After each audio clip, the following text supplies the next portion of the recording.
Nagsagawa ng 2 araw na capacity building ang DTI Nueva Ecija para sa mga organisadong consumer groups sa lalawigan nitong June 6 to 7, 2024 sa bayan ng Caranglan, Nueva Ecija.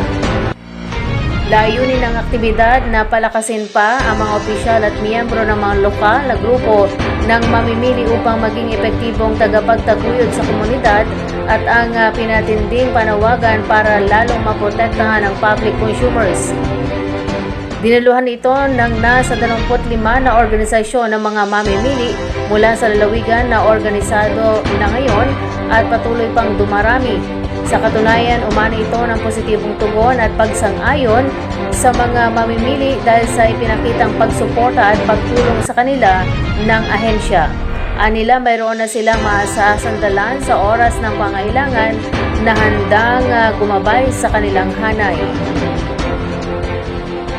Samantala, pinasalamatan ni Provincial Director Richard V. Simangan ang mga kalahok sa pagiging aktibong katuwang at mga voluntaryo sa pagtataguyod ng mga karapatan at responsibilidad ng mga mamimili kahit sa malalayong lugar.